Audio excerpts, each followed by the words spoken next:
मेरी रानी, तुम जो सच सुनना चाहती हो वो मैं भी तुमसे उस पल से कहना चाहता हूं जिस पल में मुझे पता चला था, लेकिन तुम्हें खोने के डर ने मेरी जुबान पर ताला लगा दिया था।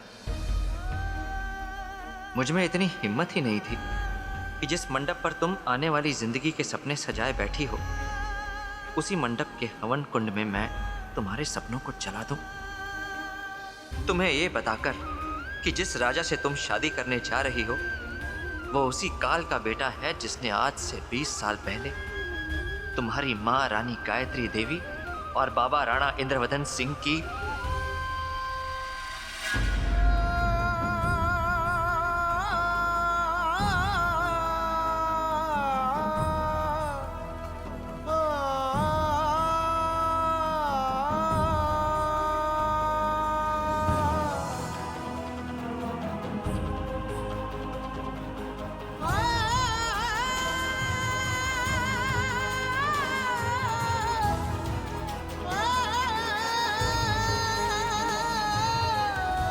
राजा,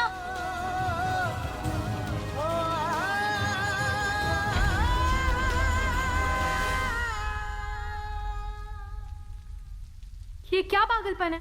क्यों पिए हो इतने? ये नादानियां करना कब बंद करोगे? कब समझोगे कि तुम्हारी जान अकेली नहीं हमारी भी है? रानी, मैं नहीं चाहता कि तुम मुझसे इतना प्यार करो कि मेरे बिना रह ना पाओ, क्योंकि मैं नहीं चाहता कि जब मैं तुम्हें सच बताऊं तो तुम इतनी टूट जाओ कि मेरे बिना खुद को संभाल ना पाओ। मैं नहीं चाहता कि मेरा प्यार तुम्हें खुद के फैसले लेने में कमजोर कर दे। राजा, प्यार कभी किसी को कमजोर नहीं बना सकता।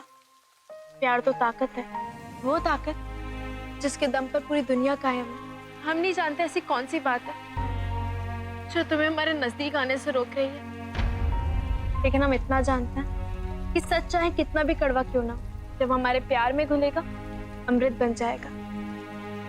क्योंकि ना हमारा प्यार कमजोर है और ना ही हम।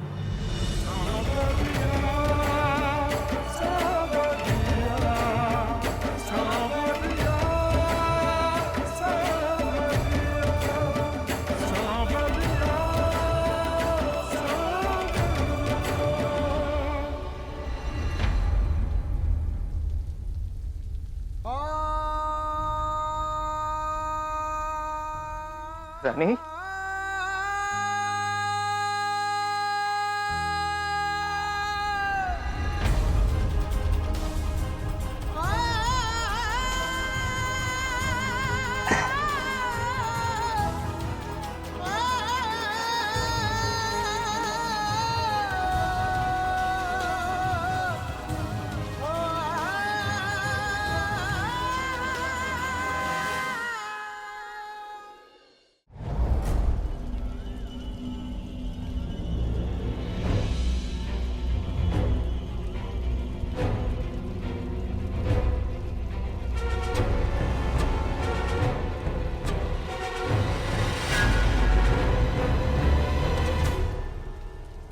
मीनू, मीनू जल्दी आओ। क्या हुआ? मीनू, सारे स्टूडेंट्स आना शुरू हो गए, ये सब बंद करो। अब तुम लोग क्या कर रहे हो? अच्छा, एक काम कर, तू ये पोस्टर लेके हॉस्टल में जा। मैं ये आखिरी वाला ना बाथरूम के बाहर लगा के आती हूँ। हाँ, लेकिन नन क्या कर रहे हो तुम लोग?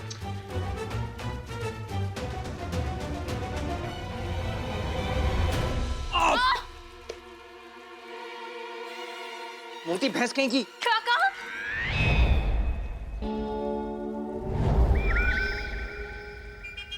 क्या कहा तुमने हमें? अरे इतनी जोर से टक्कर मारोगी तो भैंस ही कहूंगा ना। कुछ भी कह सकते हो। मोटी भैंस क्यों कहा? जानते हो कितना बुरा लगता है। बुरा तो उस भैंस को लगना चाहिए। हमें ना तुमसे बात ही नहीं करनी, बदतमीज कहीं के।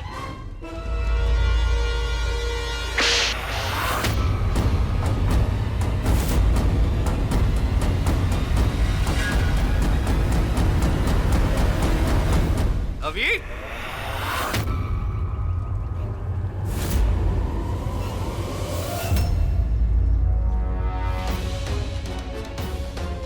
तुमने मेरा हाथ क्यों पकड़ा हुआ? उसकी हिम्मत कैसे हुई तुम पर हाथ उठाने की?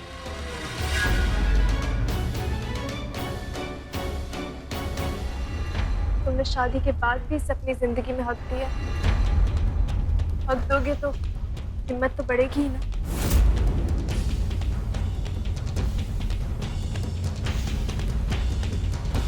थप्पड़ तो हम भी मार सकते थे नवीन, लेकिन कीचड़ में हाथ मारो तो अपना ही हाथ गंदा होता है। हमारे दोस्तों ने ही मजाक किया, उन्हें लगा इससे हमारा दुख थोड़ा कम होगा, लेकिन ये गलत था। इन लोगों की तरफ से हम सॉरी बोलते हैं, और जब गलती तुमने नहीं की तो सजा तुम्हें क्यों मिले?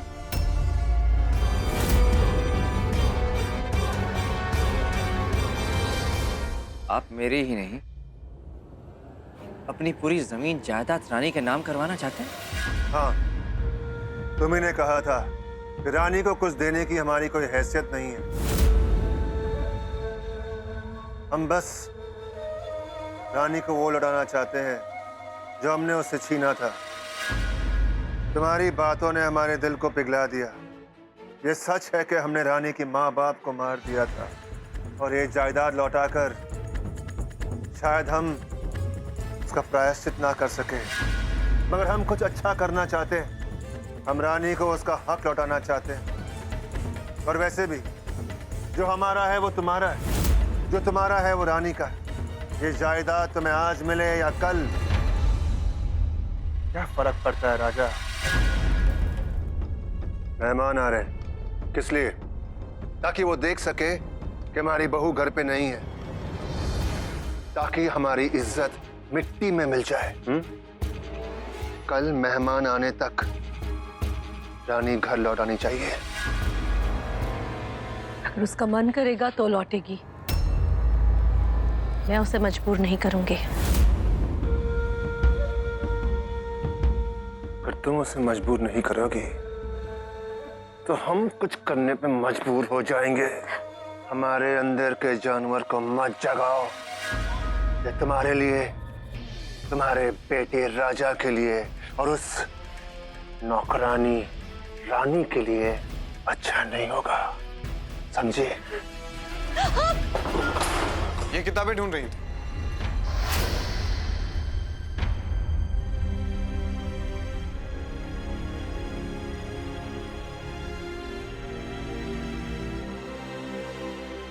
ये लो। हाँ, लेकिन तुम्हें कैसे पता?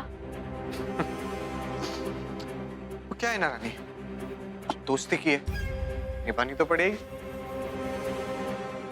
रख लो।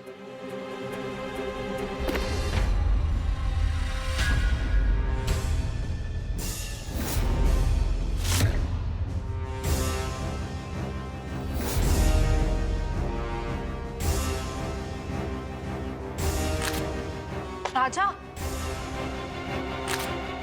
क्या कर रहे हो तुम? ये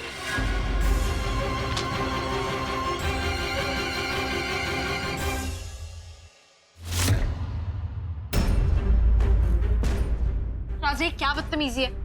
किताब क्यों फाड़ी तुमने? ये किताब नहीं थी, एक बहाना था। अरे आपकी बहू की तो पहली तीज है, कहीं दिखाई नहीं दे रही। हमारे यहाँ की प्रथा है कि बहू पहली तीज के लिए अपने मायके से तैयार होकर आती है। अगर नहीं आई तो उसे आना ही होगा, वरना राजा और रानी के लिए बहुत बुरा होगा।